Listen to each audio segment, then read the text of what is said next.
respected members of India Inc., and honorable members from government organizations and all the engaged participants. Good evening, and I'm Dr. Basavaraju, your host for the day. Honorable Finance Minister in her 2019-20 budget speech formally expressed the government's intent to create a social stock exchange in India. The mandate for social stock exchange is to meet various social welfare objectives and ensure inclusive growth. The intent of SSE, as said, create an electronic fundraising platform under the regulatory framework of SEBI. Social enterprises and voluntary organizations can be listed with SSE so that they can raise capital as equity, debt, or as units like a mutual fund. The whole discourse of social stock exchange in our country started thereafter, and a working group was constituted by SEBI to think deeply on the subject. As you all know, the working group's report is out there for public opinion, and we all can share our feedback. In the meanwhile, the National Bank for Agriculture and Rural Development, NABARD, commissioned a study and entrusted GRAAM to explore the viability and needed ecosystem to create an SSE in India. GRAAM brought out a report and it is shared with you all for the stakeholders' feedback. There are several arguments, and of course, I agree that it should be happening in this whenever there is a new concept is thought through. So argument against, argument for SSE. There are arguments for establishing an exclusive SSE under SEBI. There are also arguments which are not actually against SSE, but suggesting to use the existing platform that can very well fulfill the objective mentioned by the Union government for SSE. For example, the social venture fund and mutual funds don't need a social stock exchange for non-profit and for-profit organization to seek debt. Similarly, for for-profit social organization can access capital via the MSME exchange with some tweaks to the rules and existing norms rather than a new SSE. This is probably a much quicker solution. So I must also draw your attention to the article actually published by Harvard Business Review in October 2012. I would quote here, it says investment in social causes will remain chronically inefficient unless the social sector comes up with transparent ways to measure, report, and monitor social outcomes. So that's one of the last notes left behind by Mahatma Gandhi, our father of our nation, in 1948, and I believe it guides us today's discourse. He says, and I quote, "I'll give you a talisman. Whenever you are in doubt, or when the cell becomes too much with you, apply the following test. Recall the face of the poorest and the weakest and whom you may have seen, and ask yourself if the step you contemplate is going to be of any use to him. Will it restore him to control over his own life and destiny? In other words, will it lead to Swaraj for the hungry and spiritually starving millions? Then you will find your doubts and yourself melting away." Unquote. I don't know which talisman we have now, but we need to bring the faces of millions of civil society organizations serving the poorest and the weakest and contemplate how SSE can be of any use to them. How it will restore control over their transaction and development. Yes, with this background, in today's webinar, we are going to discuss several issues related to establishing social stock exchange in India. I'm happy to see over 400 people are participating, logged into this platform and participating, and a lot of others are witnessing this webinar over live streaming on our Facebook page. On behalf of GRAAM and the entire panelists, firstly, I extend a warm welcome to all the engaged stakeholders. I request our participants to engage throughout the webinar. We are actually, you can post your questions in question and answer window only in the Zoom platform, and also post your comments through the chat window. And live streaming viewers and also the Zoom viewers, tweet your questions and thoughts continuously using the hashtag GRAAM_SSE_REP. I repeat, hashtag GRAAM_SSE_REP, and also social stock exchange. hashtag social stock exchange. Selected questions will be posted to the speakers, and constructive suggestions will be included in our webinar report, which will be shared with the concerned stakeholders. Now it is time to onboard our respected speakers for the day. We have Dr. Harsh Kumar Banwala, Mr. Hemant Gupta, Mr. Girish Joshi, and Dr. Balasubramaniam with us today. I'll introduce them in detail before their respective sessions, and I welcome all the speakers with great respect and honor for today's webinar. Welcome you, sir. Thank you. Let me quickly introduce our first speaker for the day. It's none other than Dr. R. Balasubramaniam. He is founder and chairman of GRAAM and Swami Vivekananda Youth Movement. He is the recipient of numerous state and national awards, nearly 4 decades of experience in the development sector, and he is a public policy activist, advocate, author, and leadership rider. You can understand he scaled a small organization started in the fringes of the forest to one of the renowned national level organization. You can imagine the challenges he has faced in raising the funds for this organization. He is a visiting professor at Cornell University and IIT New Delhi. He is regularly invited by various international universities and think tanks. He has also authored more than 6 books, and his books, Either Citizen and Voices from the Grassroots, are globally acclaimed. His upcoming book, Leadership for Daily Living, is in press and expected to be released in August. And he regularly writes columns to the newspapers and development periodicals.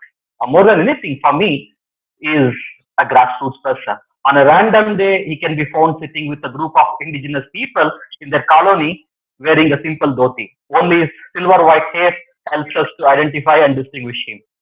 He continuously inspires many young people to join the development sector. I extend a warm and affectionate welcome to Dr. Balu. And here it is, he's going to talk about highlights of the GRAAM NABARD report and state of SSEs around the world. Over to you, Dr. Balu. Thank you, Basuraj. Thank you so much for your warm introduction, and welcome all of the panelists. Such a pleasure to be among such a privileged panel. People who have contributed so much in different ways to what we're going to be talking today. I also thank all the participants for joining in, because I think it's a very important topic that we all need to be engaging ourselves in. Like Basuraj already mentioned in the budget document by the Honorable Finance Minister, considered once approved by Parliament is no longer policy, it's actually to be implemented by the state.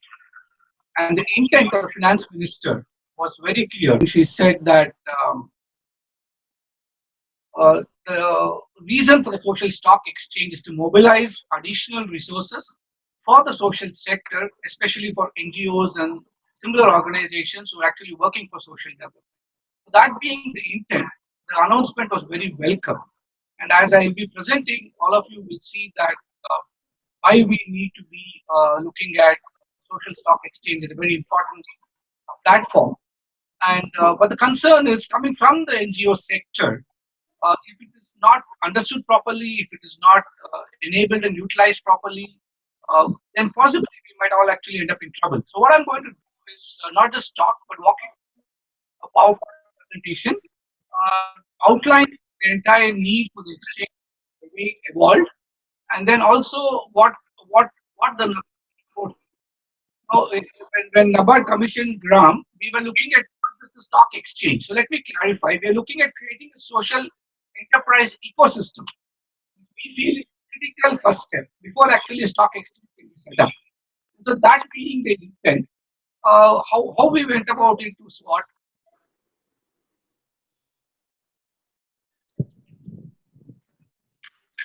I felt as an NGO, many of us, I know more than 50% of the registrants are from the NGO sector, and it's important for us to understand, because most of us NGOs understand the world of social development, understand the world of donor relationships, understand philanthropy. We might not necessarily understand what does an exchange, stock exchange mean. For most people, stock exchange is bulls and bears, making money and selling shares, and all that, which is traditionally what is meant for, and we equate it to the corporate world. But in a simple sense, a social stock exchange, in a very broad sense, simply means enabling public to be public use, not allowing for some amount of financial return on investment.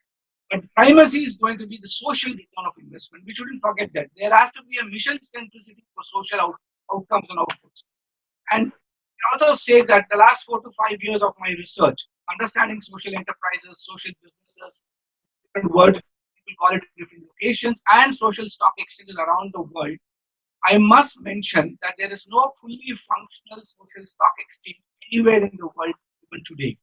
So we need to keep that in the back of our minds, because if you want a fully functional, fully enabled, successful stock exchange, there's a lot of preparatory work, and we need to study the global models to understand what might have worked and create something very indigenous and very responsive to the Indian ecosystem without extreme transitions. Many of them are just private platforms, and some of them are crowdsourcing, fundraising portals, but some of them are moving towards a fully fledged stock exchange. So we'll understand that as we go along.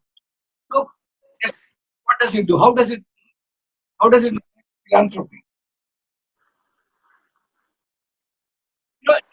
Essentially what it does is impact investing, and that's a word which I soon try to help you all understand. A lot of words get thrown around.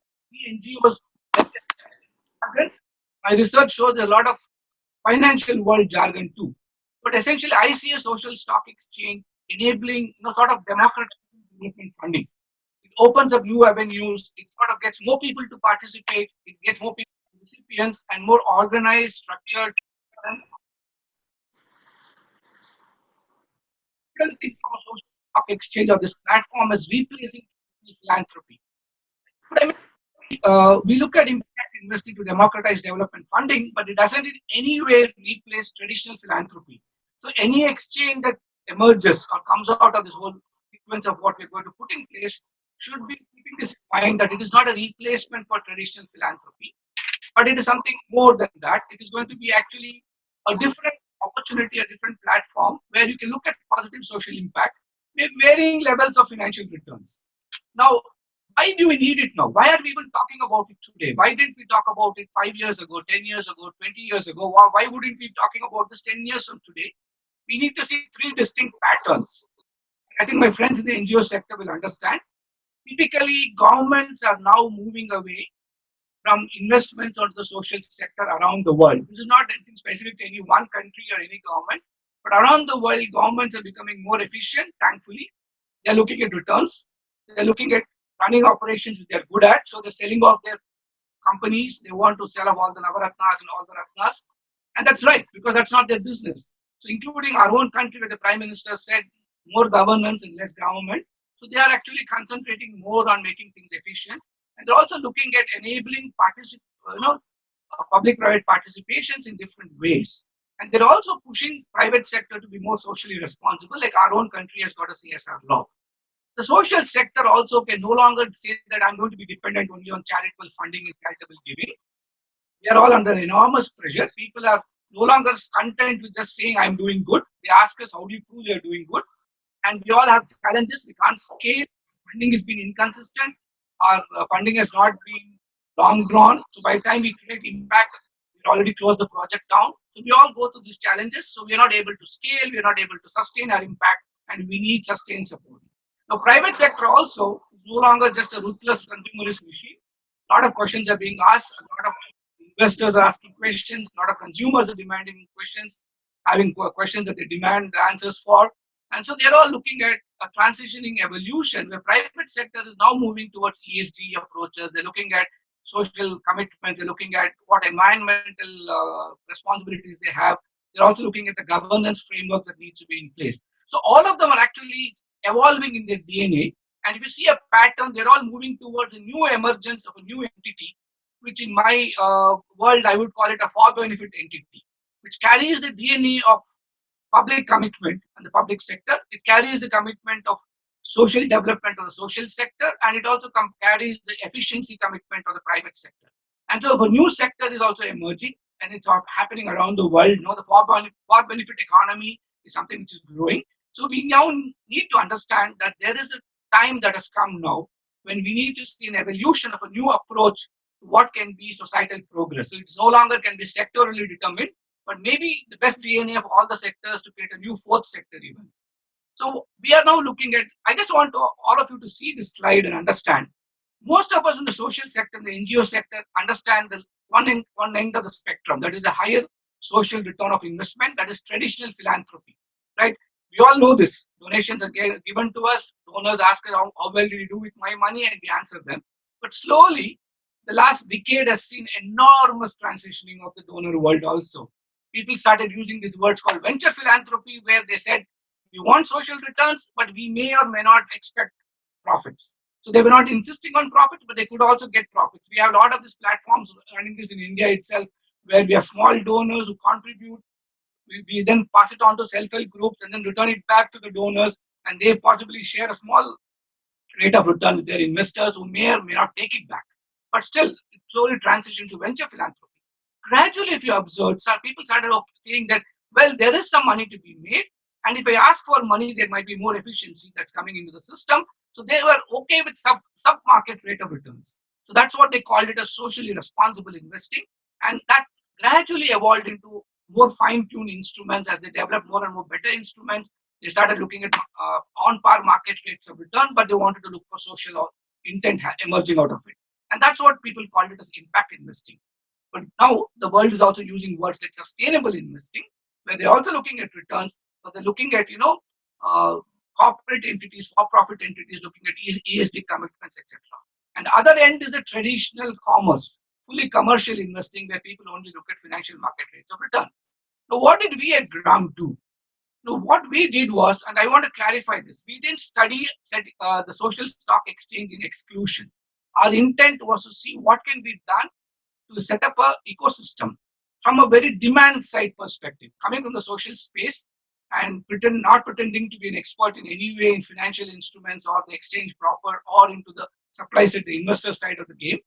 Our expertise was the demand side. And when NABARD commissioned us, we looked at the demand side of the ecosystem, the NGO side of the non-profit world, where very clearly their intent and the perspective is purpose. It is not profits. Right? We are looking at how do you create this ecosystem? How do you help enable the evolution of the DNA of non-profits? If some of them want to hybridize themselves, what is the trajectory? What's the process? Are there legal frameworks that permit it in India today, or do we need to bring in new legal frameworks, etc.? And it's purely a desk research. It is not, it's based on literature available around the world. Like I said, it's accumulation of more than 4 to 5 years of deep study from systems around the world. So what we looked at was defining the social enterprise. So this word gets thrown around. No, it's like using the word NGO, and there's so many different interpretations to it. Social enterprise itself is a word everybody uses. There are a lot of people who self-declare themselves to be social. In one of the interviews I give, I even mentioned this. A car company can say they are socially responsible because they're promoting they're promoting travel from point A to point B for citizens, for society. That doesn't make it a social enterprise. In that sense, everybody can be a social enterprise. So we need to have clear definitions, clear norms, regulations. So we looked at what is it in the Indian context, what is it in the global context, and what will fit the Indian context. So we mapped the entire existing system. We looked at the role of government and what kind of regulatory support you need to promote this kind of a social enterprise. And then finally, we said, how can we have a roadmap for setting up a social stock exchange? That is what's going to be a reality because government has announced it. We can't afford it to fail because 5 years later, somebody cannot come and tell new government in place or whichever government is in place at that time shouldn't blame the exchange for failure. The cost of failure is too high for all of us. We just can't afford failure because the sector is starved for funds. And we need to find newer avenues, newer resources, newer ways of mobilizing support. And so we looked at a roadmap which can make it smooth. And what could, in a very specific context of NABARD supporting, what could NABARD do in the whole process? So this is how we looked at the whole thing. So I'll be talking for a few minutes on how does an Indian social enterprise look like, and then talk about a social stock exchange. So let's see the context. Today we are a signatory to the United Nations SDGs, which means by 2030, we are all agreeing that we'll meet the 17 goals of the SDGs, for which you need $1 trillion. There's that kind of money is not available in the public system. Even if we mop up all the resources of the multilaterals, the NGOs, the civil society organizations, the CSR funding, and the government, which is the largest supporter of social development in our country, you can still not meet it because there's a deficit of close to $560 billion. And where are you going to get it? And we also need to keep the perspective that in our country, dana, philanthropy, and seva are integral to our thinking. historically, civilizationally, these are things which has to be preserved, promoted, and encouraged. Let's not forget it. We always have to remember to build the building which is suited to the foundation on the ground. You cannot create a new building, an imitated model from you borrow from somewhere, and try to force fit it on a foundation which will not absorb it. And the third very critical thing in the Indian context is government is the largest spender on social development. Now they are the catalysts, they are the prime promoters, they are the overseers, they are the ones who respond to a crisis of society and take care of it. And NGOs, let us be fair to ourselves and be honest with ourselves, we just don't have the capacity to work at the intersection of philanthropy and finance. Philanthropy is something we understand today, but how to operate in the world of finance is something we don't have. We just don't have the talent bandwidth, we don't have the knowledge or expertise bandwidth. We need to keep acquiring it. And some numbers between 2014 and 18, foreign contributions to India because of various practices in the FCRA Act, cleaning up the whole system, etc., it declined by 40%. That means outside money is coming in less. We need to keep this in mind because later on, when we talk about the SEBI report, we'll understand how there is an amendment to the act that's been asked for. Now, government is very clear, and I think it's a laudable commitment that we have to look at self-reliance, we've got to look at Make in India, we've got to look at Atmanirbhar, and I think social sector cannot be excluded from this narrative. It's as critical to Indian development that social sector also understands these concepts. But the more important thing, we have a new generation of millennials. Maybe COVID will slow it down, but I don't see it slowing down so much that in the next 4 or 5 years it won't recover. Huge amount of money in their hands, and they'll be wanting to give it to causes which they believe is good for the planet and the earth. And COVID, I think, will remind people to participate in protecting the planet further and not just ignoring it anymore. So we need to understand, in India today, social enterprise is a functional entity. You can simply say, I'm doing so much for society, I'm setting up a solar power plant. You may sell the solar power at commercial rates, but you can still call yourself that you're a social enterprise because there's no definition which is either validating what you're saying or invalidating what you're saying. So we looked at it and said there is no legal entity at all called a social enterprise in India. Various forms exist. The oldest that we know with a lot of recorded understanding of the system and the functioning and processes, thanks to Mr. Kurian, is Amul itself. But as of today, you've got to be fit into the existing legal structures. You either are a trust, you're a society, or you're a Section 8 company in the non-profit space, or in the profit space, you are a fully fledged company which says, I have a social intent. But now, a few years ago, and which NABARD has got a lot of expertise in it, and I'm sure Dr. Harsh will be talking about it, is a slightly evolved, hybridized version where you look at farmer producer organizations, which I would believe comes the closest to what a social enterprise is, but still it is not yet legally defined as a social enterprise. And we need, and our conviction is at GRAAM, we strongly believe, and that's a major difference that we have, is that without a foundation of a definition of a legal entity called a social enterprise, it will not allow yourself to expand it into understanding what kind of regulatory frameworks you can impose on it. And you'll be surprised. As of today, there are 62 definitions around the world which are currently in use. And that's a confusing plethora. It indicates two things. It's still an evolving subject. Clarity is still not emerged. Second, only when you're not understood something thoroughly will you have so many definitions in place too. So we need to understand that. But what we cannot forget is primacy should be social logic and not the profit logic. That's a common constant. So the social enterprise we define for India should be able to absorb the for-profit model, the not-for-profit model. But whatever model, for-profits should see profits as a means to an end of social development. They can't see profit as a means to an end of its own existence. They got to see it as a means to an end of social development. And in India today, a lot of challenges this social and so-called self-declared social enterprises face. First, there's no legal definition itself, right? Second, because that doesn't exist, they're constrained to access of finance. They can't really look at capital, especially in the early stages of growth. There are no accountability frameworks. How do you measure somebody's social? What is the impact are you creating? And when I say measure metrics, it's a very dicey word. No, we can't really create another plethora of people specializing in just measuring social impact assessments. We have something to understand that in for-benefit world, stakeholder benefit is critical. So we need to build a new toolbox, a new toolkit to understand accountability frameworks and which stakeholder, what kind of accountability, and how do you understand that. We don't have customized support like MSMEs to have separate cells, a lot of support for them. Tax incentives, tax concessions don't exist. So we need all that. So we believe three things you need to address. First, you need strengthened, customized government support. Without government support in a traditionally governed mechanism which is driven by the Indian Constitution today, you cannot really promote this new animal. You need a social stock exchange to regulate, to oversee, to ensure inclusivity and transparency. But before that, you need to create a social enterprise ecosystem by bringing in proper legal and stakeholder accountability systems. So what we looked at was around the world, the GRAAM report looked at different legal structures, rules. I'm sure many of you would have downloaded the report. For lack of time, I'm not going to go through all that.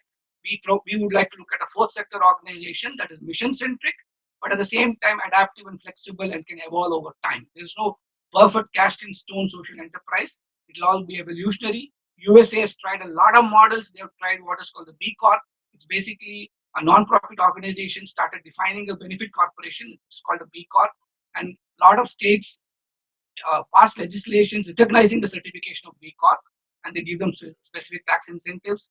There's also the low profit limited liability company, where by law their profit levels are sealed. There's a ceiling and they're defined. There's social purpose corporations, their benefit limited liability companies, different states, like the American model is extremely federalized. So each state can come up with a new model. In Canada also, we have a very mature social enterprise ecosystem. We have co-ops, you have non-profit organizations, your community development interest organizations, First Nations business for indigenous communities. Different provinces within Canada have different models. British Columbia and Nova Scotia has got business as a social mission community contribution company. But I would like all of you to pay particular attention to the United Kingdom's community interest companies. A fascinating model, reasonably successful, well supported by government, and seems to be closest to the cultural and governing context to India. And that's something which we are also saying that can we learn a lot more from that. So many other countries have actually got formal social enterprises by law defined. South Korea is one of them. Most of the European Union countries have France, Croatia, Hungary, Czech Republic, Spain, Portugal. They have well-defined norms and regulations defining it. So how do you look at an Indian social enterprise? And we are looking at an NGO existing and possibly a social enterprise also existing. And an evolutionary passageway for NGOs who want to hybridize themselves, and they could evolve into a social enterprise. Otherwise, we'll be excluding millions of them. Let's not forget that there are 3.2 million non-profits operating in India in the name of NGOs, and we cannot ignore the contribution they're making to the country. And so we are looking at a separate legal tenable ISC. We are calling it an ISC as an Indian social enterprise with its own legal structure, rules, regulations, etc., and also provides for NGOs to transition into. And so we are seeing four things which has to be there. One is we must, into the definition should be embedded primacy of social logic. We cannot forget it. We are not saying don't have a profit logic, but that is not the intent. There can be definitions which says the ceilings, etc., can be prescribed, promoter profits can be prescribed, dividends declarations can be prescribed, those things can be controlled. And if you do not have that in place, an exchange could be premature. Ensure that social mission is happening through commercial activities, that can be allowed, where profits can be primarily reinvested back. Now we have Mohammed Yunus, who talked about social business, where he looks at profits but goes back into the business, but personal individual profits are not distributed. So we can have that kind of a thinking into it. We can have legally registered for-profit or non-profit organizations which can become sustainable business models. And so the definition can include startups, technological ventures, traditional businesses, but provided the primacy is clearly understood and the metrics are built around it. So we have spoken about all this. And so we are saying a roadmap is simple. And we need to do this because it's a paradigm shift. We are calling it in 3 stages. Have the stage of investigation, have a high-level unit, maybe model it after the UK social enterprise unit, either the Minister of Corporate Affairs or the Minister of Finance chairs it, and they look at all the evidence, look at the country's cultural requirement, and then evolve something which is hybridized. The Niti Aayog can play a very important role in this. And then the stage 2 is don't rush in and say the whole nation will have this, prototype it, try it out, maybe a few districts across the country, and then learn lessons from this and understand what are the policy changes and implications, and then get into the implementation proper. But have a national legislation. But remember, without state support structures, national legislations may not work. So we need states to be bought into it in the federal structures, and we have to allow for evolution over time and context. And so Indian SSE, how will it look like? How will a social stock exchange look like in this context if you have a social enterprise built this way? So we said there are certain building blocks we have to address. And without this, we cannot rush into the social stock exchange. That's our concern. Build a demand-side ecosystem, prepare the non-profit world to get ready for it. Some for-profit world also will get ready for it. understand the supply side ecosystem properly. Today, it is just beginning to start. It is not evolved, it is not mature. People are still getting interested. They need to see enough incentives and they have to be willing to come with market returns or less than market returns. Look at the exchange proper. What is what SEBI has been mandated to look at the infrastructure, the intermediaries. But remember, they need social expertise. They're very good in the enterprise component, but they need to be good in the social component. And the government cannot but play its part because if it's a major, it's a role of a policy maker. It has to play the leadership role. It's a regulator, a catalyst, a driver. It also has to be a market maker and influencer. That is how other countries have succeeded, whether it's CIC of UK or the Canadian ones.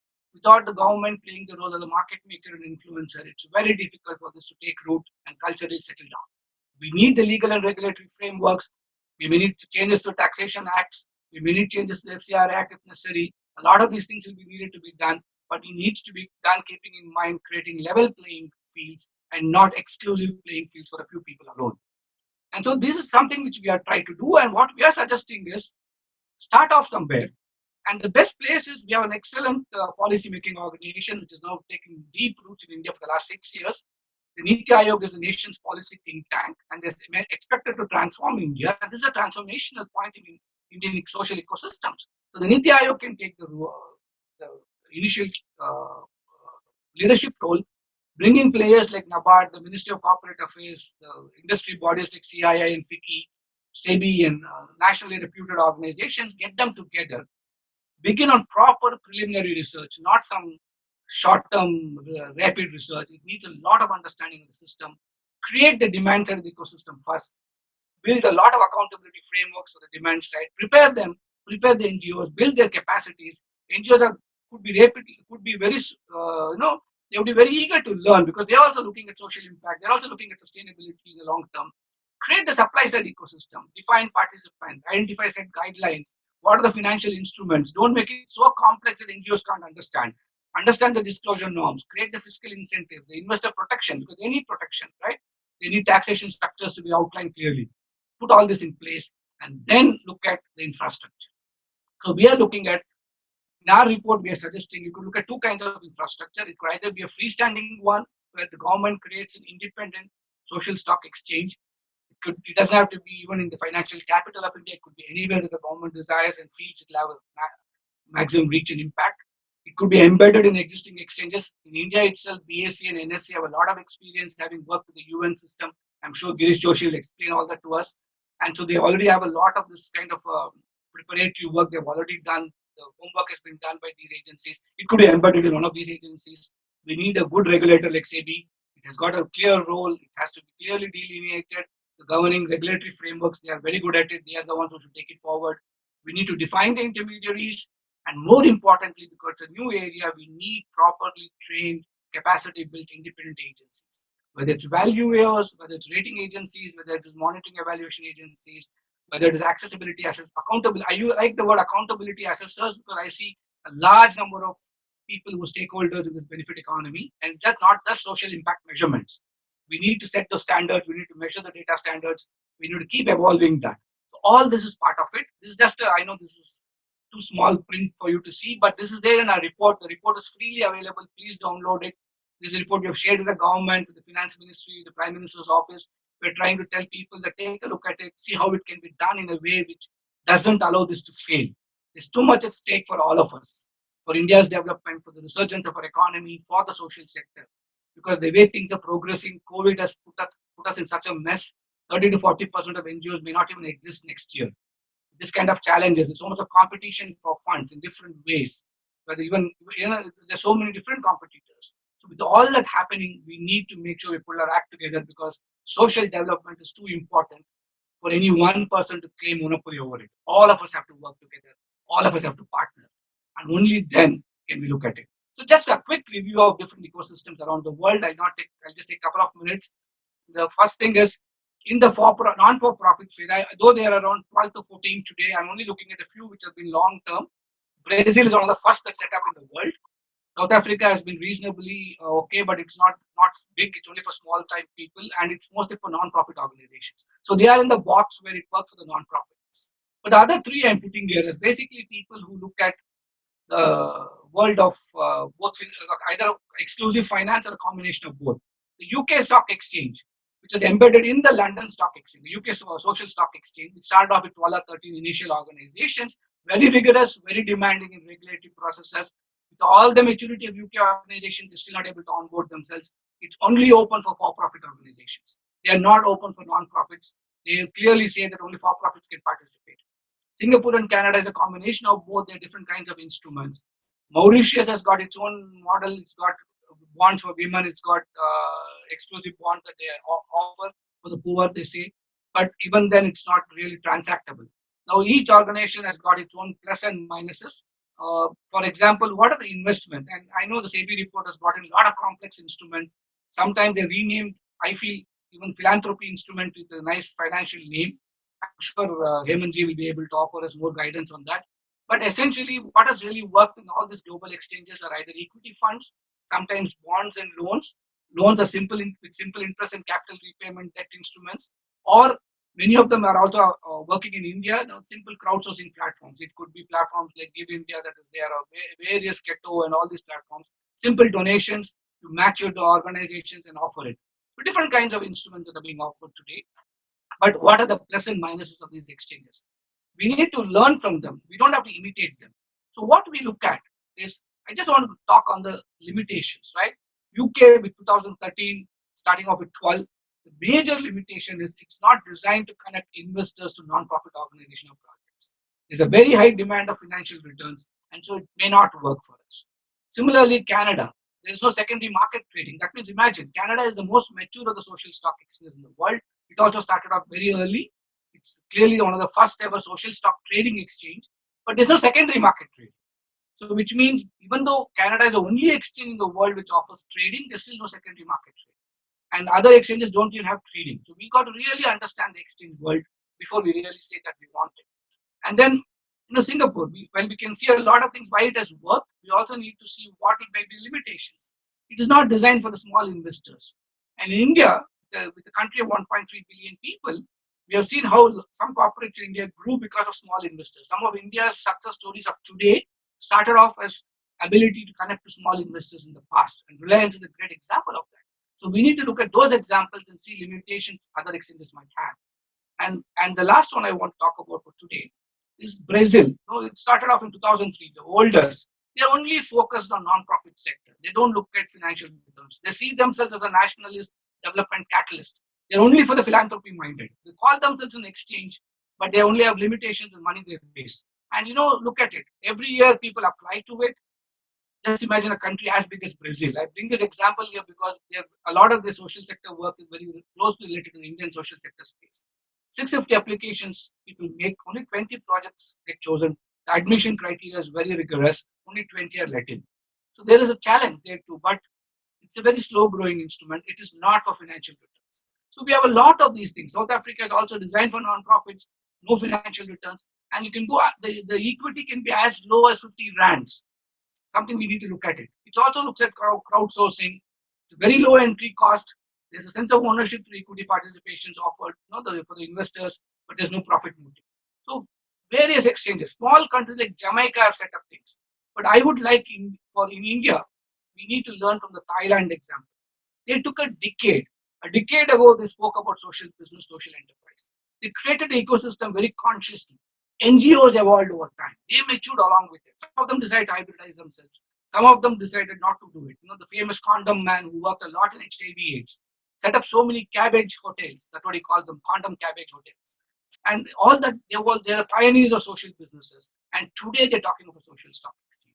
And before I conclude, that would be my sort of all of us NGOs should say. Some of us will decide to depend only on philanthropy, continue to do the that we're doing. Some of us may want to scale up and look at larger work, ensure that the country progresses faster, and we may need more funds. And let's be open and see whether this could be one instrument for that. And if so, can it be inclusive? Can it be transparent? Can it be without losing the basic nature of social development, the basic primacy of social logic, and without losing the cultural advantage of Dana and Seva embedded in our thinking itself? So if we can do that, I think we will reach a long way in ensuring this works in India. So GRAAM's interest is to build partnerships, with the state, with corporates, with civil society organizations, everybody that's in this space, to make sure we have a well-functioning social stock exchange, which possibly answers a lot of our requirements, addresses a lot of the social sector needs. I'm going to stop here, and possibly when we have questions, we'll take it up further and we can talk about it. I'm sorry I overshot time because I needed to complete all this. Thank you so much again, Basuraj, for this introduction and the opportunity. And now I hand it over back to you. Thank you very much, sir. It was excellent, especially the building blocks what you presented, what it is required to establish a social stock exchange in India. Something interesting, and probably I'm very sure it's useful to the participants, because some of the questions I was seeing in the Q&A section is only related to, mostly related to that, how we can mature into, how the organizations can mature into becoming like an empaneled or registered under social stock exchange in India. And there are some questions for you. Certainly, I'll come back with those questions. But now it's time to listen to Mr. Girish Joshi. Quickly to introduce Shri Girish Joshi. He is heading the trading and operations and listing sales of the exchange in BSE. He was associated with ICICI Bank Group and was a core team member in setting up of a National Stock Exchange, actually NSE. He was also a member of Corporate Bonds and Securitization Advisory Committee of SEBI of India. Girish Joshi actually he represents BSE in Sustainability Working Group of the World Federation of Stock Exchange and also Sustainable Stock Exchange Initiative of the United Nations. Currently, he is also a co-opted member of Western India Regional Council of ICICI. Thank you, Mr. Girish Joshi, for accepting our invitation and for being with us today. I extend a very warm and respectful welcome for this webinar, and over to you. Yeah. Yeah. Good evening, everybody. Thank you, GRAAM, and thank you, my co-panelist, and thank you, Mr. Dr. Basu, for giving a very nice introduction of myself, and other co-panelist, Mr. Bala, Dr. Harsh, and my colleague Hemant from BS. Now, topic which is given to me is on the Sustainable Stock Exchange, which is definition given by United Nations, and SSE, which is our core theme, whether it is complementary or contradictory. Now, many of you know the concept of Sustainable Stock Exchange, which has been started by United Nations somewhere in early 2000 and 2010. Sorry, 2010. So, just from Asia, BSE was the first exchange which signed up for Sustainable Stock Exchange initiative, and thereafter we have done a lot of programs like we have launched the two indices on this theme of sustainability. We call it S&P BSE Carbonex and S&P BSE Greenex. These two indices we launched. I think we were ahead of the time. These two indices we launched in 2013-14, and last was introduced in 2015. Latest also we introduced S&P BSE ES indices. I'm not going to the functioning of these indices, why the index is there, but what was driving stock exchange to do all this. Now, as you all know, stock exchange is a platform which raises capital for the corporates, and sustainability. This concept has started recently by all the nations across the globe because of climate effect, and climate changes are forcing everyone to revisit the business model. Greenhouse gas effect, that is also one of the driving force. Later on, a lot of social issues have also emerged, particularly in the developed country, because we have been observing social issues in our country because we are a developing economy. So they also wanted corporate adopt best ESG practices, environmental, social, and governance practice, and corporates should be encouraged to adopt such practices in their business and model, and so in the long run, business model becomes sustainable. Because at times we have seen catastrophic event of the climate or happens, and sometimes corporates itself is become unviable. So how to balance the ecology system? And the big corporates are listed across the globe on various stock exchanges. They are the leaders, they are the torch bearers, and everyone follows them. And if they start adopting best practices and they demonstrate and how such practices are very useful to them and how their business model become sustainable, then naturally if big one is following, the other corporates also follow. And to start that, let us start with the stock exchange, because these organizations, like many organizations, they approach to these companies, to corporates, in government also promoted many NGOs or many foundations are there across the globe. They approach these companies, you adopt one to one. But at times they feel no, going to companies one to one. Why don't we go through the centralized places like stock exchanges, regulators? Like we have SEBI or security markets regulator. So that concept was started by United Nations, and that's why this drive started Sustainable Stock Exchange Initiative. So all stock exchanges are encouraging the listed corporates. You adopt the best practices on the sustainability. We call it ESG, and in the term we call it, and you disclose it. That is non-financial disclosure, because when you look at the balance sheet of a company, you get a lot of numbers. What they are doing on the non-financial disclosure, what are the best practices they are doing on environment, social, and governance issue. I just take a few minutes for governance. We can ignore the governance because governance in India means I think we are one of the best in India in the world as far as governance practices are concerned, because our regulator SEBI has established highly, very strict governance standards for our listed corporates. So we are far ahead. Of course, on environment social, we have to do a lot of best practice. Encourage corporates to do a lot of good practices. So SEBI has adopted BRR reporting for Indian listed companies in India. Similarly, other stock exchanges also have prescribed, or their security market regulator in London also, London Stock Exchange also forces listed companies to have ESG report, sustainability report. Even Brazil Stock Exchange, South African Stock Exchange, Singapore, Hong Kong, NASDAQ, all these stock exchanges are uh, either forcing or mandating or encouraging their companies to disclose best sustainable practices in terms of ESG.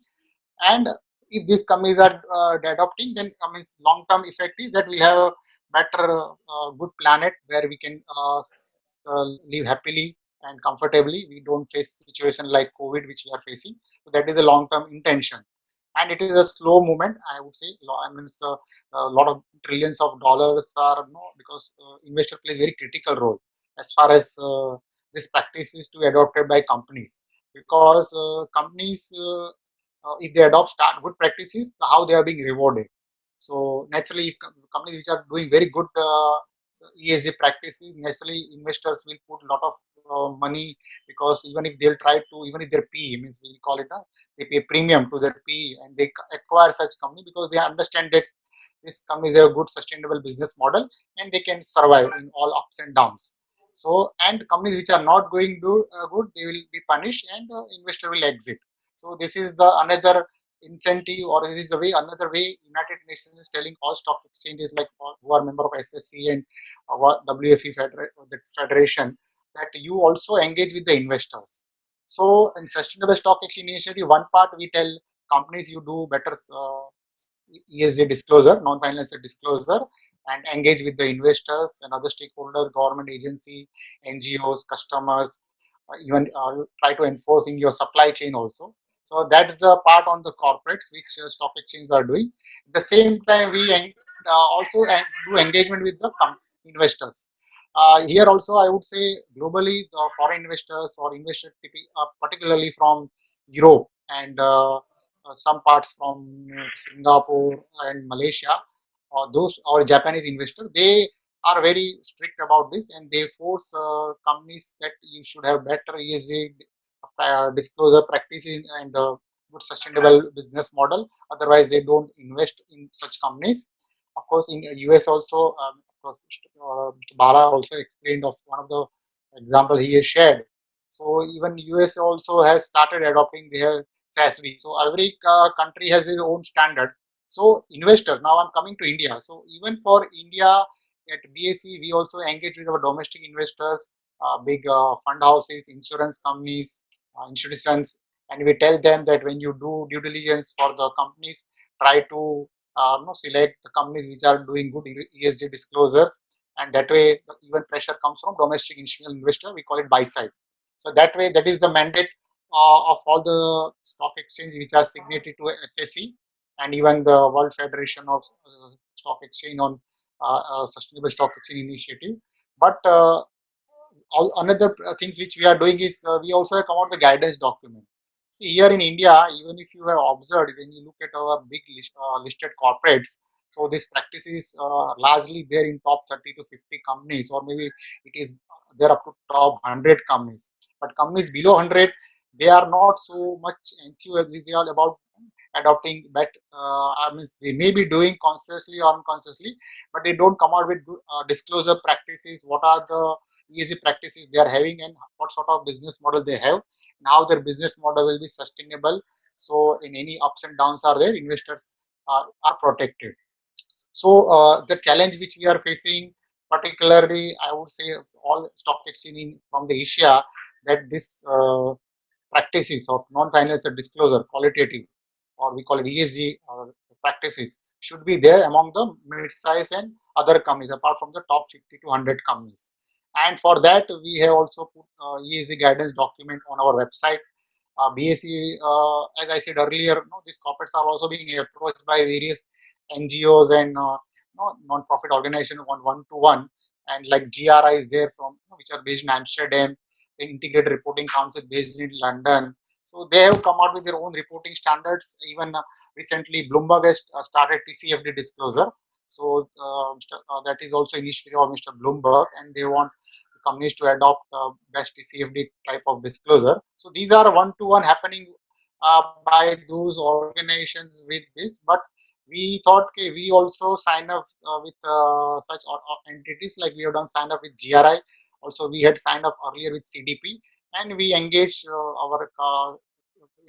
companies with the GRI and try to give education that companies should do better sustainable stock exchange, ESG disclosure practices. So these mid-sized companies also can come up to that level. They match the standards of the best leading companies, and investment opportunities for the buy-side people. Because otherwise, flow of fund will only go to the top companies. It may not go to the mid-sized company. Now, the subject which was given to me, that how it is, whether it is uh, contradictory or it is going to complement the SSE, our main subject. Now, of course, on social stock exchange, Hemant is also going to dwell mostly on the technicality on the SEBI report, and Mr. Bala also said the framework of SSE, how we should have in India, and what are the milestone and what should be the roadmap.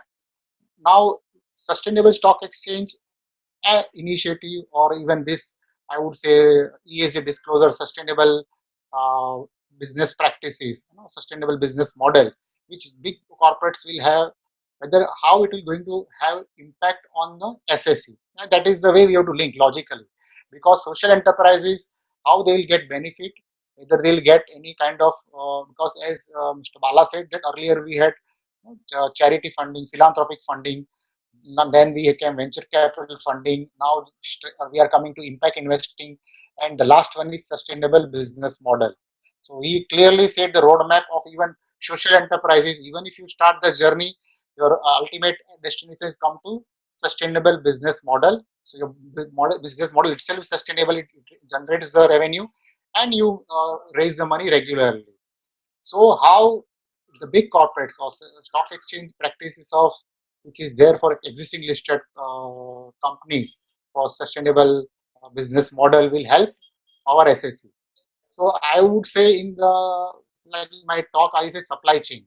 Supply chain is very important for big companies. Their vendors, their suppliers, their end, or whom they are sourcing the raw material. They are adopting the best business model, or what are the hygiene practices they are following in their plant, whether they are having child labor or not, or gender equality, which are those 17 sustainable SDG goals, all of we know.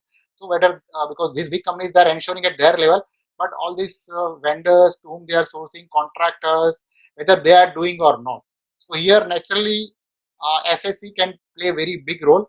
Earlier, if they were getting that support from CSR funding, but straight away these big companies can straight away take equity stake in any of the good instrument, and you can become business partner. And these enterprises, which are SSE enterprises, can help these big corporates to to take further their I would ESG or sustainable business model in a more logical way, and it becomes win-win situation. So this is one example. You try to train or educate all these small manufacturers or suppliers who are giving components or small parts to big one.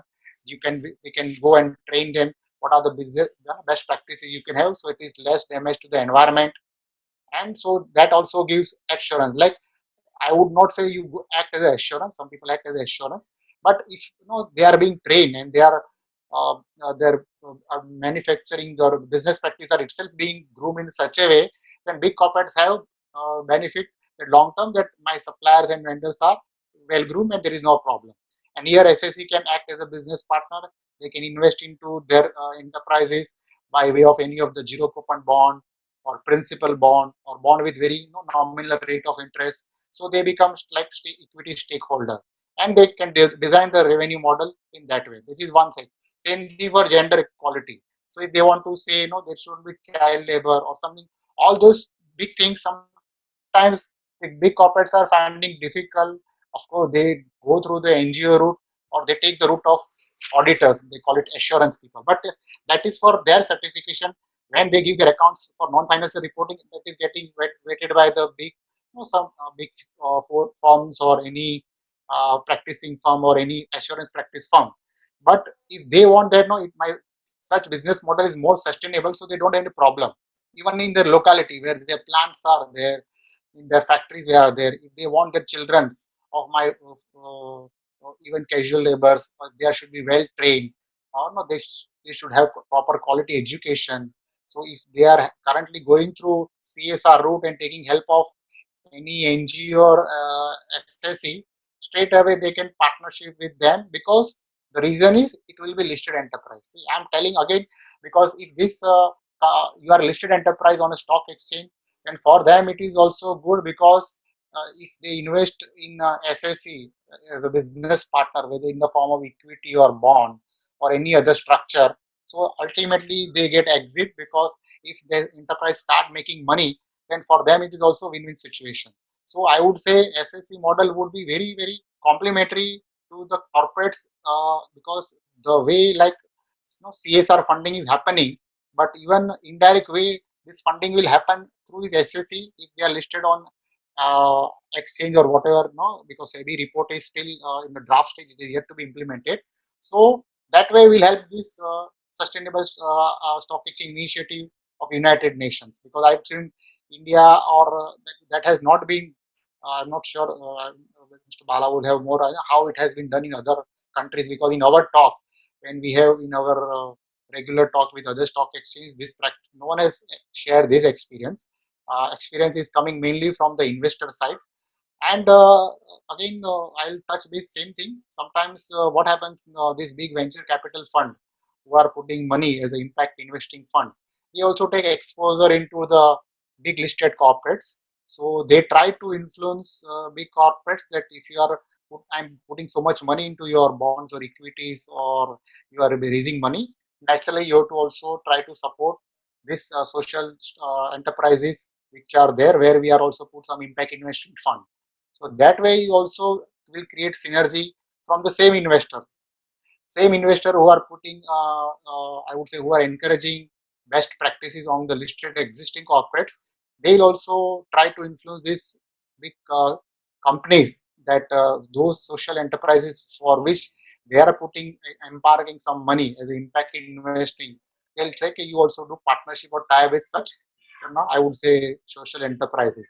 So this is the way I see the roadmap down the line, when we have this both model working. Ultimately, because SEBI has said in the report that it is not will not be a separate exchange. It will be part of and segment of the existing stock exchange.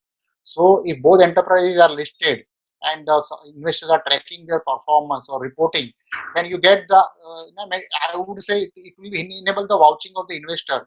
If because some companies are claiming, "See, I am doing so much, this is my in their non-financial disclosure," and they say, these are the social enterprises on which they are doing this activity, or they have supported, or their business practices have been, I would say, business practices have been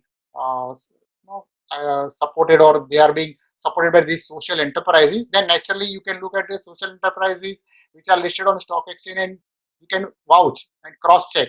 So it will, it would be putting more pressure on them, and they'll be more vigilant. At the same time, more qualitative spending will happen on social enterprises through these big corporates. And the big corporates, and the moment it goes to the other mid-sized and small corporates, then it will create more change and lot of opportunity will come. See, now in the social sector, we talk about education, health, gender equality, children education, but something will more come on the environment. Okay, and sometimes because I just changing the topic, because we also visit Bangalore regularly, and we visit various startups. Many of the startups have good inherent business model, which is going to support so much social enterprises also. And these are also startups in the social enterprise, social sector, and those startups also will start getting good quality funding from the list because they have the technology, they have the young brain, and because young people who want to commit their career for a good and social cause. So, and they will get, I'm sure, from your big company, if they try to make some good, such product, something which is very useful, then it is win-win situation. They will source the product from such enterprises because they are now listed on the stock exchange. So I would say, I would conclude in a way that sustainable stock exchange practices, which has been started by United Nations and taking all exchanges together, it will eventually going to help all the social enterprises directly or indirectly, because big corporates, they cannot do everything in house. They have to partner with the good business partner, or I would say the social partner, business social partner, and this platform, such platform which our honorable finance minister, she has recommended. So that model will complement this good initiatives of sustainable business model of listed corporates. That is my clue. And remaining, I think, means I will stop my talk here, and I will take the remaining question and answer session. Any question will be there, we'll take those questions. Thank you, Mr. Bala. Basu. Thank you so much, Girish ji. It was very informative. At the same time, actually, there's one follow-up question for you regarding like on the topic you chosen. But before coming to that, I would also like to keep all the panelists updated that we are getting a lot of questions, wonderful questions from our participants. I request all of your time. Probably will extend this webinar for 10 to 15 more minutes. If you can kindly bear with us, so we can address those questions also. So that's my request. Please consider. So some of the questions we will be able to take only if we have extended time actually available. With this, actually, Giriji, you also mentioned like about existing the companies would have already been listed in the existing stock exchange. But as you know, I think there is an existing structure within BSE and NSE for sustainable investment and also impact investment. As we are also aware, both BSE and NSE have had SME stock exchange initiatives actually oh, for actually almost now 5. I think it's 5 years now. Almost 5 years they had the exchange. 2005 we started. So it Yeah. was really 323 SME enterprises. They are business enterprises. They are in various sectors: agriculture, textile, Okay. even robotics also there. Such enterprises also we have listed.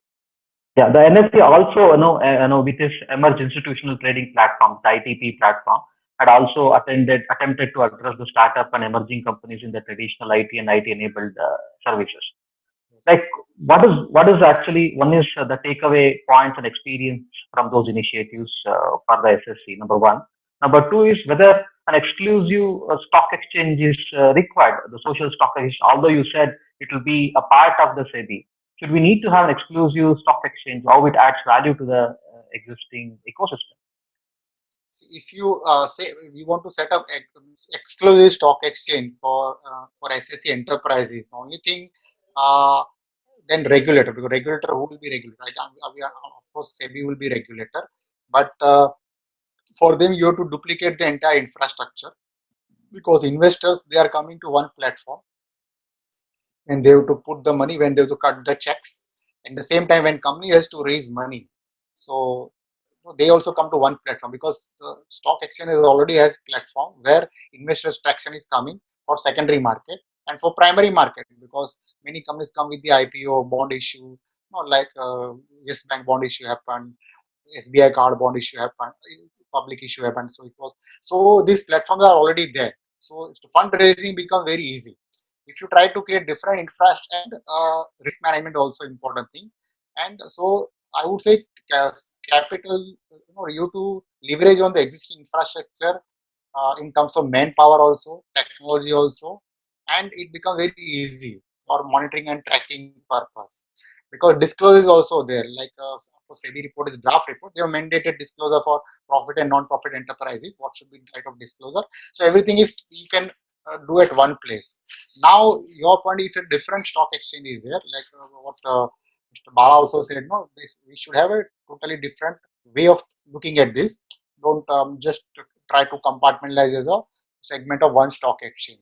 Now, he may be right. I'm not saying it is totally wrong thing, but when you think total stock, a different stock exchange, then you to create this regulatory framework.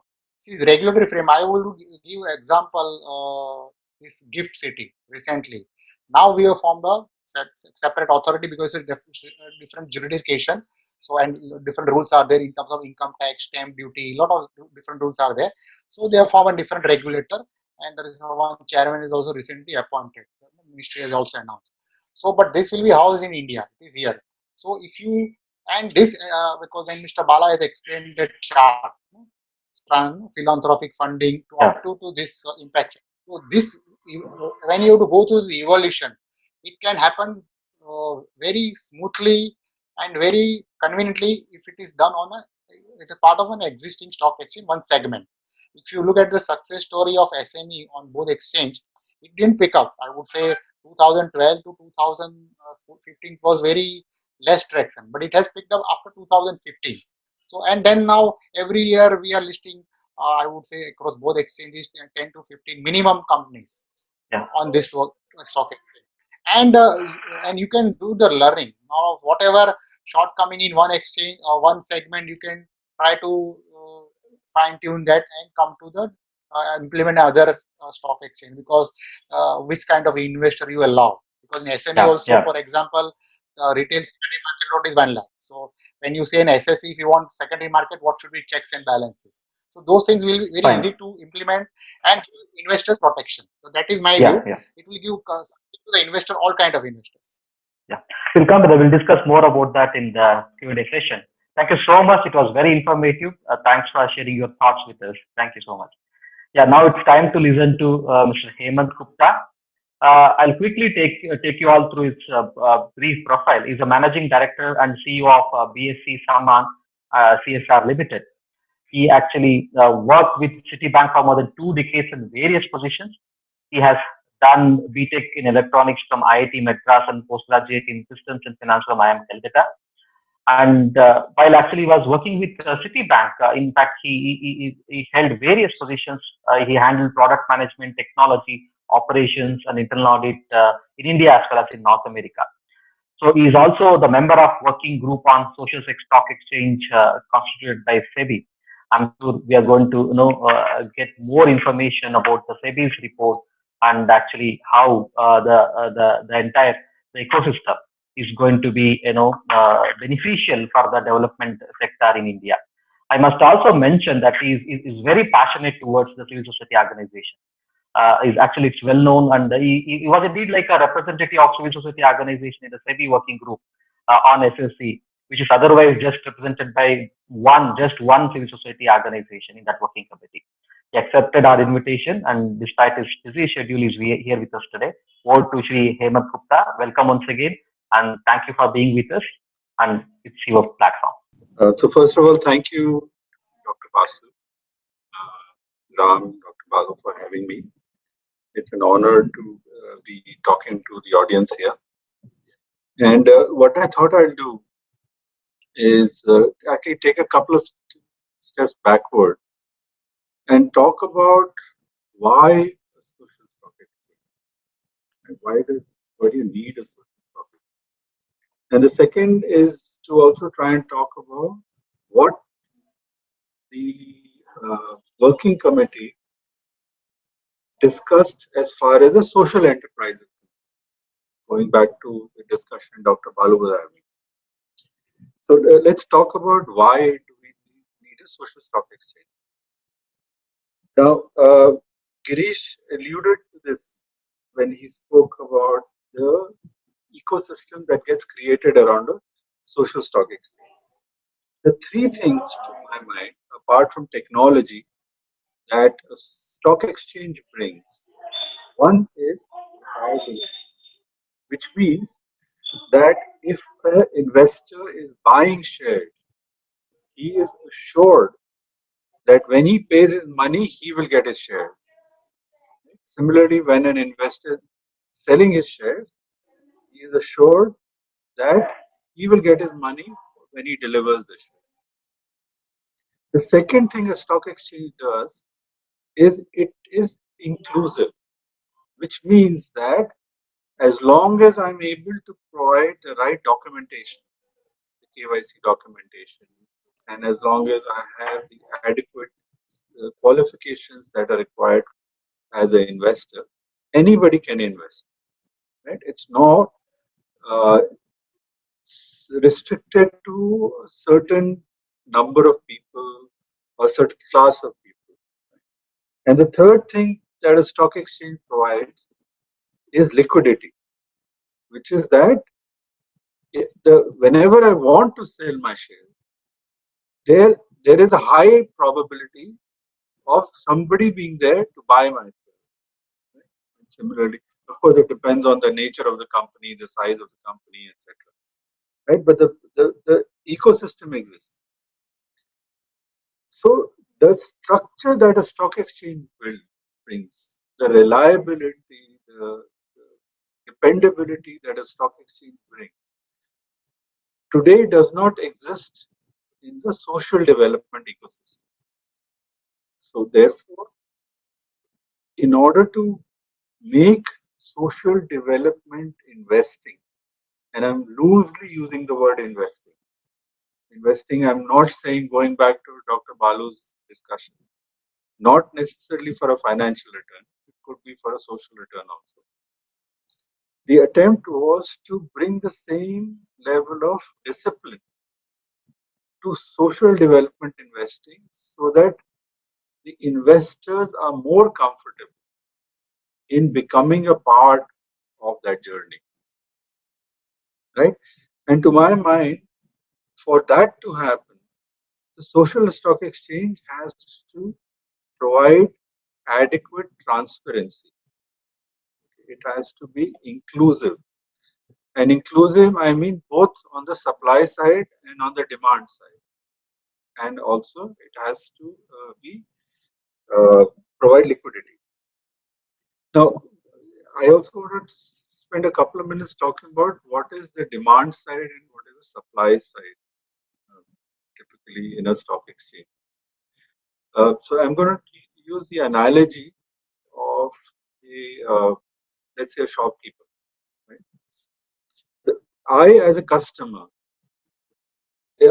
I represent the demand side in the sense that I want to go and buy something from the shop. The shop or the shopkeeper represents the supply side. So therefore, in a stock exchange, whether it's a social stock exchange or a commercial stock exchange, the investor or the people who are putting in the money represent the demand side. And the people, in case of a regular stock exchange, companies who are issuing shares or bonds, or in case of a social stock exchange, not-for-profit enterprises or social enterprises, who are coming to the stock exchange with their uh, bonds or equity or other financial instruments, represent the supply side. And therefore, what the platform actually attempts to do, just like any other stock exchange, what the social stock exchange attempts to do is it attempts to take the donors or the investors or the demand side and take the supply side, which is the NGOs, the social enterprises, and attempts to match the two. So if I have a donor or an investor who is trying to figure out that if they want to contribute money towards women's education in Maharashtra, right, they will be able to come to the social stock exchange and hopefully find NGO or bond that is addressing women's education in Maharashtra. Right? So that's the thought behind creating a social stock. Now, the other point that is of importance here is what is a social enterprise? And I think Dr. Balu spent a lot of time explaining not just the Indian perspective, but the global perspective also. What I'm going to try and do is I'm going to add to what he said by explaining to you what the working committee at SEBI, the one that has created the report, thought from a social enterprise perspective. So if you look at the report, it actually clearly distinguishes between for-profit enterprises, or what the report calls social enterprises, and not-for-profit enterprise, or NGOs as we call them, which in the report are called NPOs. And I think from a ecosystem or structure viewpoint, the NGOs today have a legal structure available, whether it's a Section 8 or a society or a trust. The lacuna that Dr. Balu was pointing out was that on the for-profit side, a similar structure for a social enterprise does not exist. And I think a separate discussion, it's a topic that has a lot of merit to what Dr. Balu said, and a separate discussion should be held on that. I'm not going to talk that much about that here. So having defined why we need a social stock exchange and who will be on the stock exchange, what I'll try and do now is to take an NGO's perspective, right? And what does it mean for an NGO? To my mind, so far, and remember, the report is not trying to answer. It is, to my mind, its job is to create more questions and answer a few. Right? It's the first step in a long journey that Dr. Balu had laid out in terms of a roadmap. So, but to my mind, where we are today, the discussion today typically happens between an NGO and a donor. Right? It's a one-to-one discussion. There is a restriction in terms of the size of the project, depending on how much the donor is able to give. There are restrictions in terms of the outcome or the impact, again, depending on what the donor is looking for. There are restrictions in terms of the timeline of the project, especially with CSR, as we all know, where it may be a initiative that actually requires 3 years of effort, but on account of what the donor is looking for, we have to restrict it to 9 months or 12 months or whatever the period that the donor is looking for. Right? What the social stock exchange does is, to an extent, it frees you up from these restrictions. Depending on the merit of your project and depending on, remember, there has to be a demand for, there have to be investors, right? So depending on the merit of your project, depending on the level of transparency you can give as the project progresses, and depending on the overall impact that a project is having, you should be able to find donors or investors. There is a flip side to it, or a downside to it, which is that there may be an urge from social enterprise and not-for-profit enterprises to list on the stock exchange only the popular kind of projects or causes, because those are the ones that will generate more interest among investors. Right? But that is where inclusivity comes, right? Where we have both on the demand side and the supply side an adequate representation of organizations or investors who are doing work across the spectrum. Now, therefore, the, the other implication of this is that suddenly projects of a certain scale will attract more interest. So if and therefore a single NGO that is perhaps working in one village will now have to collaborate with other organizations working on similar projects, maybe around the same area, and go together as a single bond or some other instrument on the social stock exchange. Because the social stock exchange will not be looking for raising money which is small in value. It will look at raising money for a larger value, which I think has the effect of forcing collaboration, which to my mind, in my experience in the social development sector, is something which has been missing. I think if we collaborate, the impact will be higher, and I'm hoping through the social stock exchange, there will be a greater incentive to collaborate and come together and create projects that are larger in scale. So that's kind of an NGO from my perspective, how this impacts an NGO, small, medium, or large.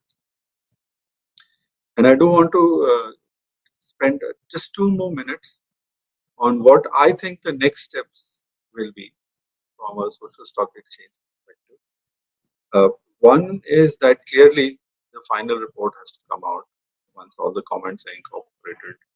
And I've been a part of several discussions, especially on the NGO side, on the social stock exchange and the contents of the report, etc. But after that, to what Girish was saying,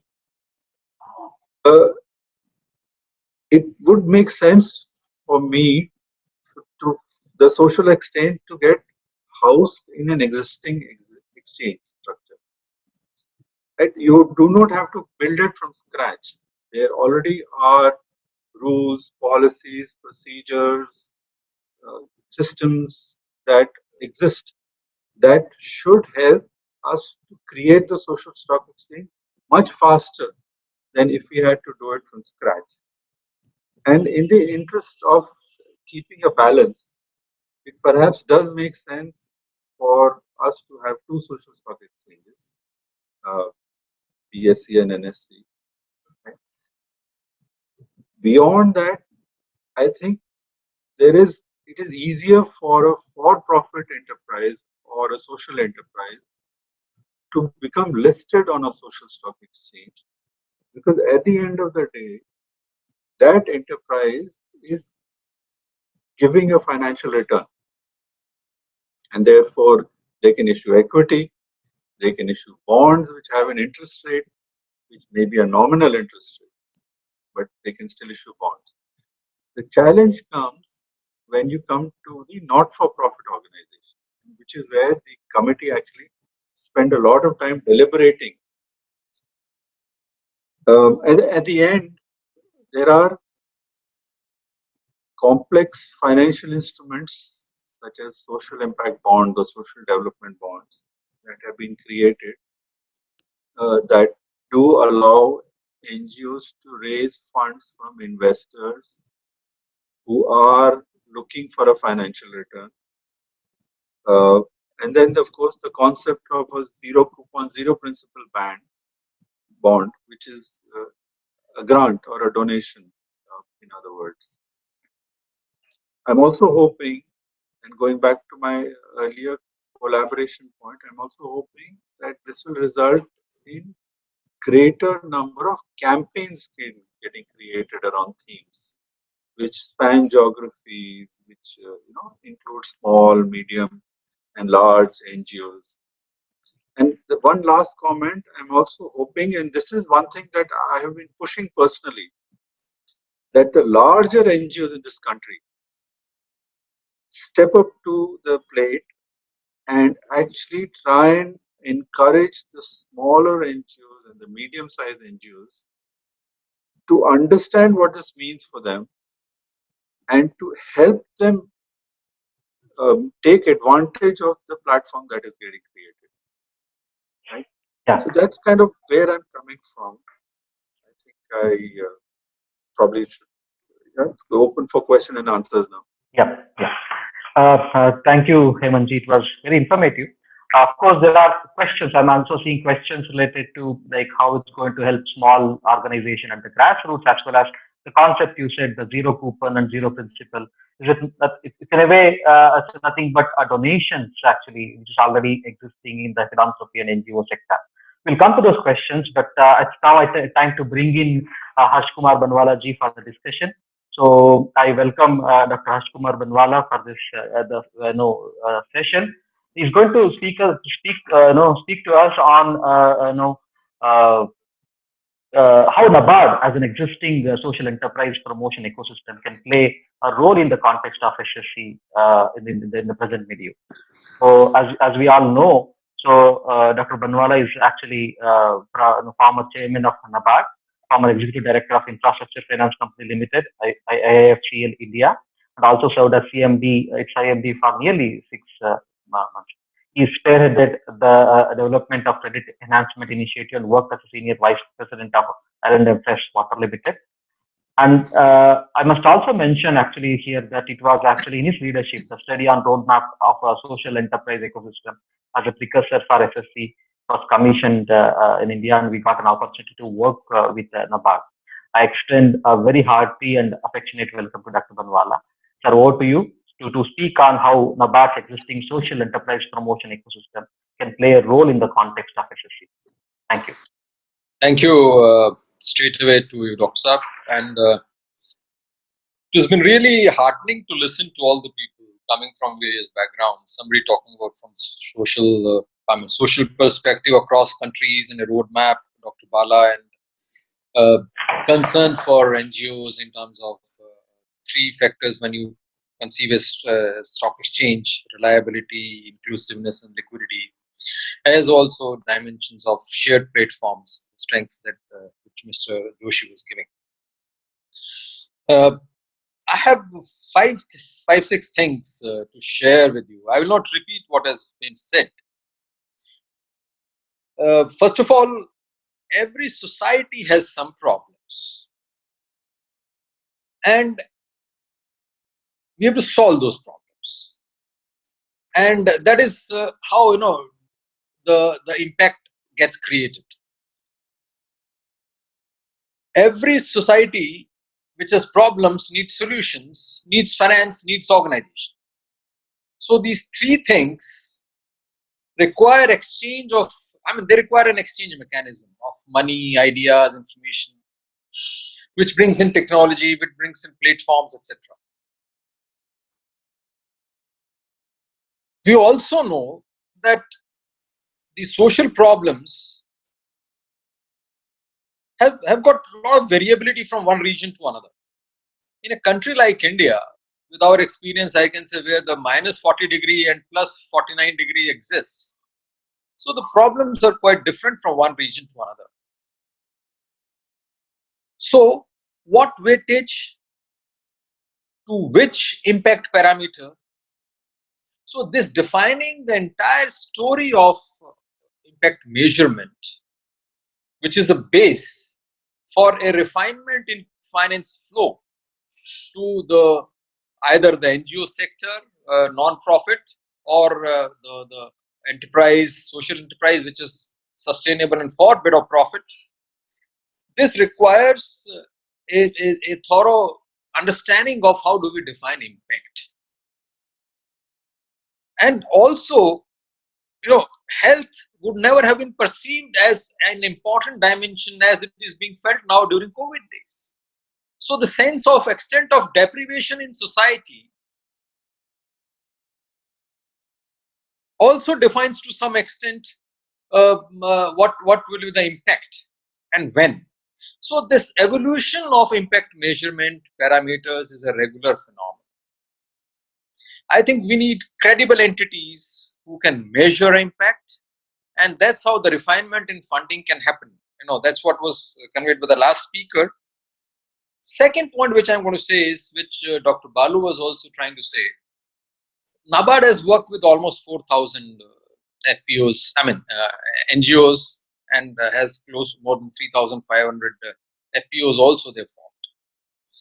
What you have seen is there is a variety of these organizations, and some of them perish, some of them get cannibalized, some of them are one-man entities, they go away. So one needs entities. If you're thinking of refining any process, you need institutions to rate them well. And I'm 100% sure an effective rating mechanism for social impact institutions or for social organizations will go a long way in propelling it for a better listing and better trading in the stock exchange as well, because that brings in a better awareness. Now, once we do that, then our NGOs will have to understand certain things. Today, NGOs they get registered, and very few of them follow these. 4 or 5 things are very, very important for those NGOs to comprehend, that if this refined flow of money has to happen, then these things are necessary. One, first of all, is they should all adopt a transparency code within their boards. Many of them don't have. There should be a gender policy. There should be environment adherence framework. There should be compliance policy with each NGOs, which I hardly find. There should be good fiduciary standards for NGOs, and also good, well laid down governance mechanisms, which can be broadly laid down by some entity, research center, and also should define conflict of interest very well. Because I see many of smaller NGOs, owners, one-man association, conflict of interest of a promoter and the social objective is quite often, you could see it, it's palpable. That's what I'm going to say there. Now, this is the third point I would say. Fourth is, once you start hunting for, rightly Mr. Gupta said defined demand side and supply side. So once you look at the entities which will be required, so one should have some database, framework, repository of knowledge, research. So there is in this report there is a mention of information repositories, but I think this repository information should be on diversity of scales, various dimensions, which will help also the rating and also building up analytical framework in the future use. The way the data for some of the Bloomberg and others are having for some of the institutions where investments happen in the stock exchanges in the similar fashion, this has to be built up. Then measurement and regular monitoring is important. It's not just a case of reporting, but a regular updation. So we require ecosystem for that angle, and IT framework, which will be partly borrowed from the stock exchanges. Fifth dimension, which I feel, the moment you start, Dr. Balu clearly said that some of the smaller NGOs may lose out, or NPOs may lose out in this process, because there is a discussion on tax incentives and CSR money also flowing from this. So if the people who are investing for CSR, if they find a platform to give the money, then the smaller entities would lose that kind of money. There's certainly a competitive angle to this, and which needs to be seen that NPOs, which otherwise would find it difficult to get listed or to get onboarded for the platform, would also otherwise lose out, but they are meaningfully serving a purpose.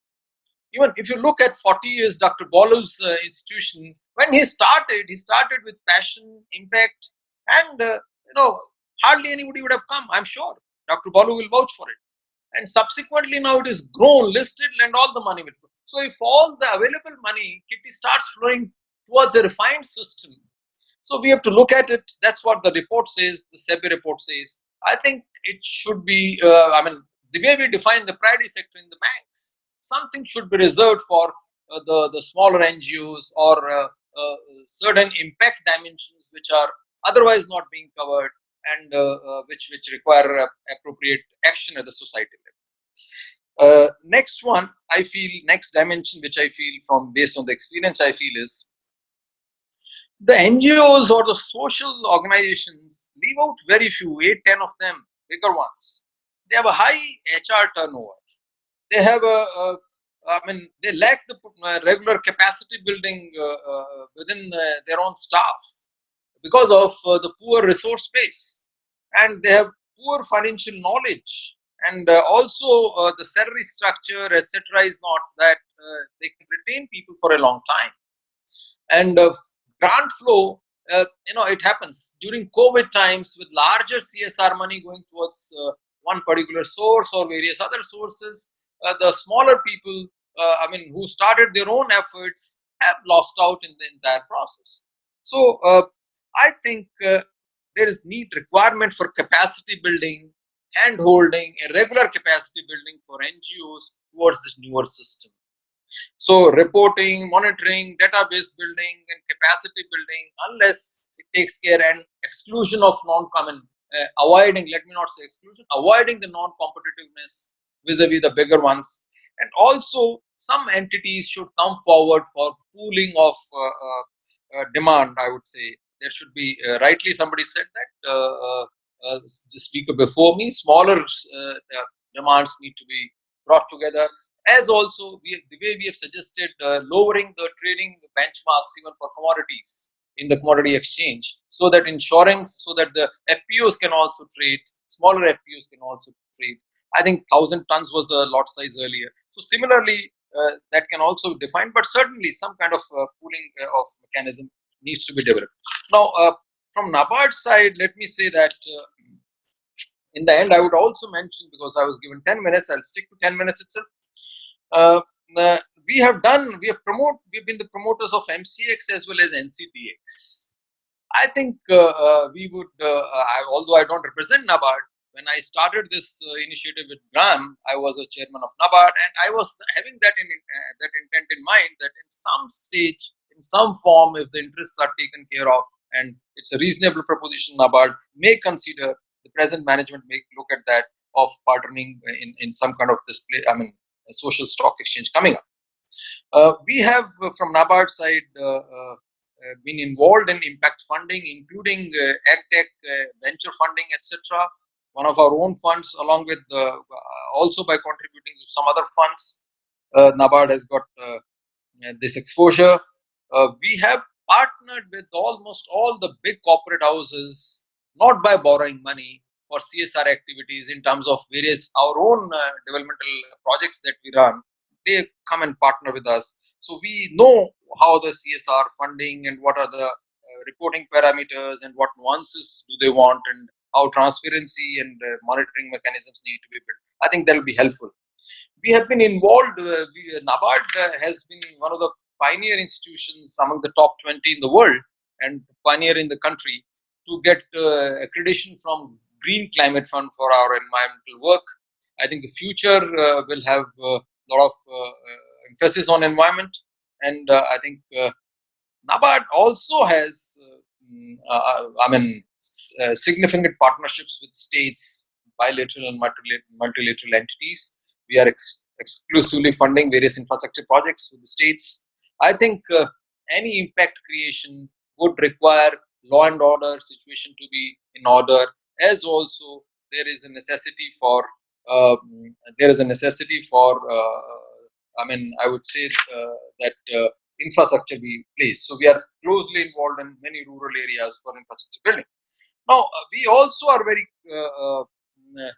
sometimes this impact itself gets multidimensional, and you have to prioritize for which region what is important. For instance, farmers' income is important in Haryana and Punjab and everywhere in the country. That is a mission of our Honorable Prime Minister, and we are working for this. But at the same time, if certain policies or certain, crops like rice, etc., are dwindling water, sustainability angles gets into it. So initially you focus on one impact side, and subsequently the other one takes over based on how the situation moves up. So this multi-dimensional aspects for impact measurement is a key in the long run to take it forward. We have the financial muscle in NABARD as well. We have adopted all the fiduciary standards. That's why we were accredited by the fiduciary, by the UN Climate Fund. And also we have diversified skill sets within NABARD. I think we would be certainly willing to contribute, work closely with NGOs, with the stock exchanges, as well as with the regulators. And Dr. Balu, thank you for pointing out NABARD, although I'm not a part of that institution now, but I'm saying it can closely work with it on this theme with any entity. With this, I thank you for giving this opportunity, and I really compliment you. I have read your report, sir. It gives experience of 14, 15 countries. It gives the roadmap. It tries to very extensively define social organizations, social enterprises. And we have to come out with our own definition. You rightly said that. Although the entities say that we will not try to define it, the SEBI report, but yes, some kind of, in the long run, if it could be done, it will go a long way. And also some of the useful suggestions would be there for the SEBI report also in the times to come. I have gone through that. They also say that it's in their attempt is on additionality, incrementality. And they have also come up for separate funding mechanisms, separate instruments for FPOs and for-profit entities as well. I think I thank again GRAAM for giving this opportunity and compliment you, Dr. Bhatt, for the initiative you take. Thank you. Yeah, thank you very much, sir. Actually, it's nice that you brought out the grassroots NGOs issues, the challenges we have in the field. It's wonderful that we got an opportunity to work, and thanks for also your compliments on the report by Dr. Balasubramaniam on the social stock exchange. I'll take probably Dr. Banwala's concerns and make it like a question, because it's also a question asked by many participants. And this question is to Hemantji actually. So there's a fear that the social stock exchange may be more oriented towards the investors and protecting their interests rather than helping the grassroots organization. And as you also know, in 2008, according to the government sources, nearly 42,000 crores funding it's now came to the NGO sector actually from various sources like government, FCRA, and the corporate social responsibility funds. So how are you seeing this, the social stock exchange, how more it adds value? It adds value to the existing ecosystem, as well as take care of the marginalized and the small organizations. So it's an interesting question in the sense that it's obviously a key concern for everybody, including the working committee, and to leave out the more smaller NGOs would not promote the cause of inclusivity that I spoke about as one of the guiding principles. And if the problem with putting a formal rating mechanism, one of the challenges of putting the formal rating mechanism in place is by its very nature, it is biased towards larger organizations. The way at least the rating mechanism that I've seen existing. So what I think we try to do is promote collaboration through the fact that either social impact bonds or even the zero principal, zero coupon bonds should not be at a project level. So again, going back to what I had said, the discussion as far as the social stock exchange is concerned is not about one NGO talking to one donor. It is actually about a cause for which organizations have come together and have decided to raise money. Right now, these organizations, to my mind, can be small, medium, or large. However, there is one precondition that these organizations will have to adhere to, which is that they will be reporting standards that these organizations will have to adhere to if they want to become a part of that campaign. So that is how we've tried to include the smaller organizations also into the dialogue as far as the social stock exchange is concerned. Thank you. Thanks for the clarification. So that helps a lot of our participants. Dear participants, actually we are extending this till another 5 minutes. 5:55. We will be concluding this webinar by 5:55. So there's a question to Dr. Balu. So in fact, we know it's from Srinivas Gomatam. So we know that the existing challenges for civil society organization. It could be a data issue. It could be actually a capacity issue. But so what would it take to achieve this preparedness, and how would this timetable, the timeline look like with critical milestones? Considering we lack accurate baseline data in possibly every single UN Sustainable Development Indicators adopted by the various organizations and Niti Aayog. So what's your response to this?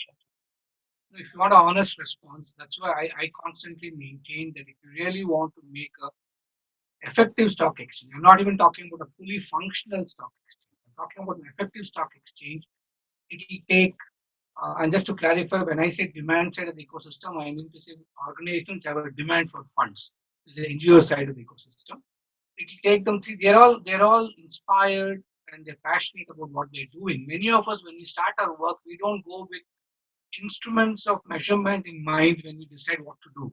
If there's no health in a rural area, I felt that as a young physician, I must ensure that I work with friends to get rural areas benefit with healthcare. So at that time, we don't worry about what are the health indicators there at that time prevailing. Even that kind of data is not really matured and not really authentic in many places. Now it's much better. Talk of 30, 35, 36 years ago. So in my opinion, even the best of NGOs today, despite the CSR demands that corporates make on them for their reporting, I think the measurements that we understand them to just go about it in an organized way, it's anywhere between 3 to 10 years. That's a reality. The bigger the NGO, maybe it's faster. Even investing on people who can understand and work with data is a huge expenditure. NGOs would take the shortcut and say, I'd rather use this money for more of my activities than to put it into all that. So the real trajectory of time is going to be long, and that is why you need the ecosystem in place first. And if we give Thailand's experience, very matured NGO market, very matured NGOs are there, but still it took them a decade of hard work to reach where they are today, and they're not fully ready for it yet.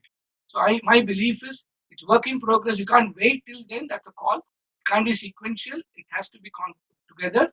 And so we must look at building capacities, working with people, and incrementally making the demands which a full-fledged stock exchange will make on these partners. It has to go hand in hand. That is my belief. Thanks for reminding. Thanks for that answer, actually, because many organizations, the participants actually express the concern. So what would it take to mature to that level, and how we can get the benefit of social stock exchange? There is also another question. I think any panelist can quickly respond to it. Actually, the very basic. So that by transitioning the organizations, not-for-profit organizations, to social enterprises, and probably getting them listed on the social stock exchange, are we not somewhere maneuvering the ethos of NGOs, that is seva with complete selflessness? Now from donation to impact investment, we are using all those new terminologies. Is there something that we are not maneuvering the ethos of the NGOs? Any panelist can respond to it. I'm going to possibly jump in being an NGO myself from the NGO sector. I think it's absolutely true, and those are the fears I mentioned in my slide. Seva and Dana are part of DNA. And we need to be very, very clear that a social stock exchange cannot take away the DNA of an NGO. And philanthropy cannot be replaced by impact investing. They are going to be two separate channels available for funding. And so we need to keep in mind that we need to promote and protect the interests of smaller NGOs, not necessarily through mechanisms of the social stock exchange, but through already existing philanthropy mechanisms. And I think that's the only realistic way of looking at it.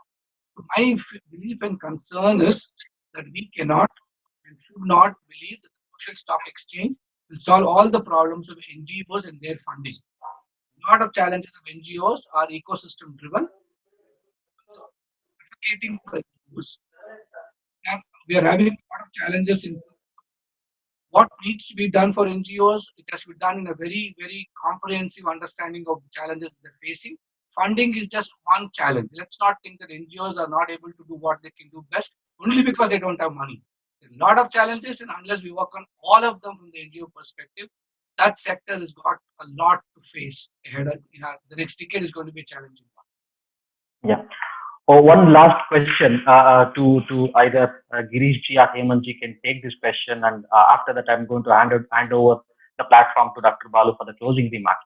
So there's a question from M.A. Balu what is the known ratio of listed organizations versus unlisted organizations, and how does the dynamics work for viability of the unlisted organizations?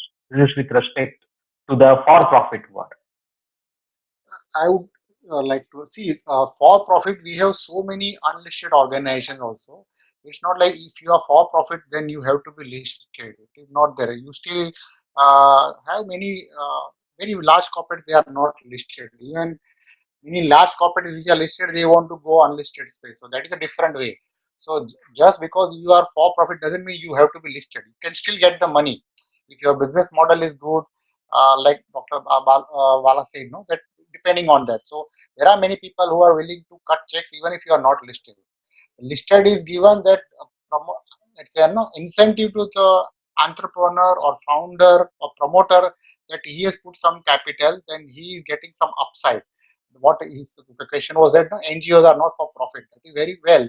But in case you want to become self-sufficient later on, so even if you are for profit, it's not as if you should be listed. You can get you can raise money otherwise also. There are many venture capitalists who are giving money to even for-profit NGOs also or social enterprises. So I'm not linking that for-profit listing is mandatory. So there are many unlisted companies.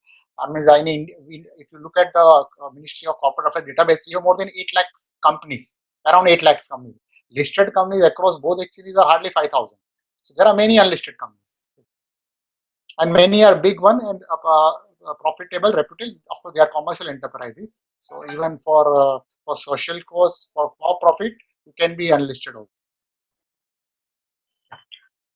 Thank you so much for that answer. I think the questions are keep coming. Like as I'm seeing, my Q&A box as well as chat box is only increasing.